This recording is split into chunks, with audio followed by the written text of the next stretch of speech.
Welcome back, folks, to Chart Those Boys. Another episode, another chart. People have been clamoring. They've been saying, wrong, boys. We want to see you charted. Chart yourselves. I want to understand politically where you fit and what you are fundamentally in terms of various grids related to politics. These have been deafening calls, and we are now going to be listening to them and responding with the new bit, Chart Those Boys.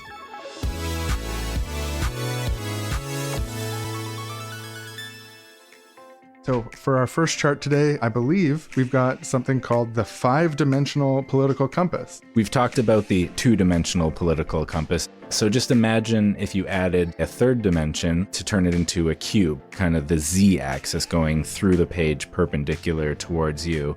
And then imagine 2 more dimensions on top of that, expanding into dimensions that we as 3-dimensional beings don't and can't experience. And we'll chart ourselves along those 5 dimensions. Understanding that the 1-dimensional compass was insufficient, the 2-dimensional compass was better but still insufficient, and the 3-dimensional compass would presumably be even better than that, it only makes sense to go as high as you possibly can, hundreds, maybe thousands of dimensions. But these chart makers have picked just 5, which some would say is not enough, but it's bigger than the human mind can conceive as a 3D shape. So that is something I'd put in the in favor column. Yeah, absolutely. And some people say, oh, you can just map them out as 5 individual lines. That's the simplest way. Don't have to imagine 5 dimensions all perpendicular to one another. To them, I say, if you want to think about it in terms of lines, go ahead. Yeah, maybe it's simpler and easier to think of things in terms of 5 lines, but then you're not grasping the real, true shape of actual politics. And that's your loss. Which is a cube floating above a 2-dimensional thing. That's how you get 5 dimensions and imagining. You could also imagine a 4-dimensional cube over time. Just an idea.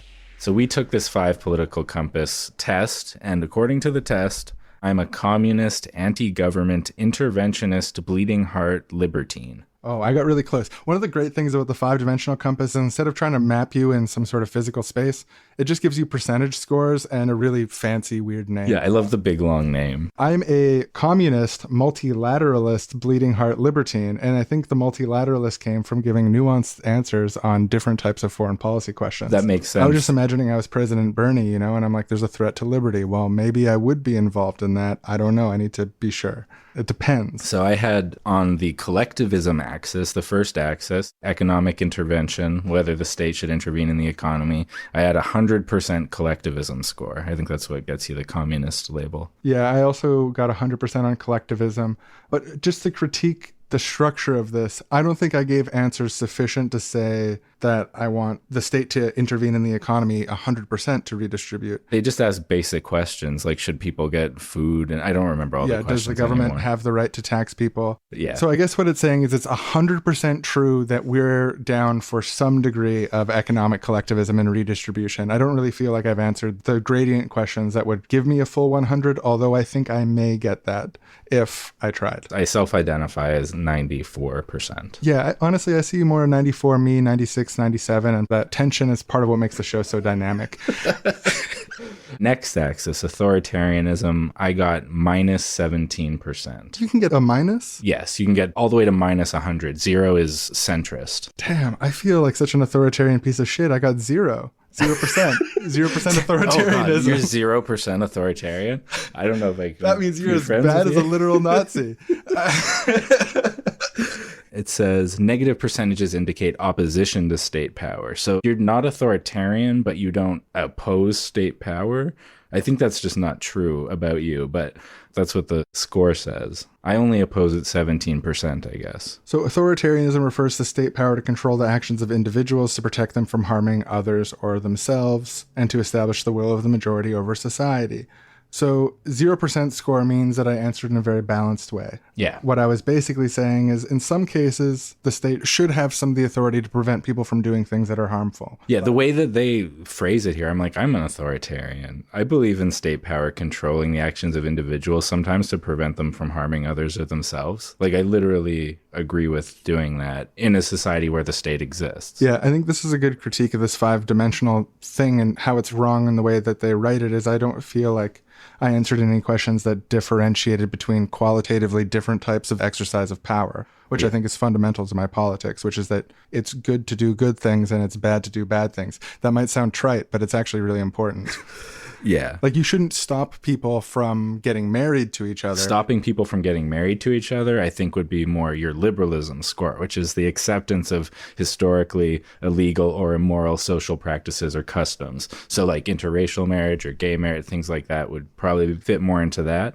I got 83% a liberal, so almost 100. I got 83% a liberal too. I think that's what made us both libertines. Is that what you had, libertine at the end? Yeah. When liberalism means acceptance of illegal or immoral social practices or customs, a lot of the times I'm a liberal, you know? I even can vibe with the spectrum of, say, like liberalism as permissiveness. Yeah, around what is sometimes perceived as social harm, what is recognized by the liberal as not. Like, for example, an individual's personal drug use is not a social harm, as an example of that. Yeah. But defining it by its historical illegality, it's a way of defining liberalism by historical powers of anti-liberalisms rather than the sort of positive platform of liberalism, which I think under this framework would be people should be free to do things that don't harm others.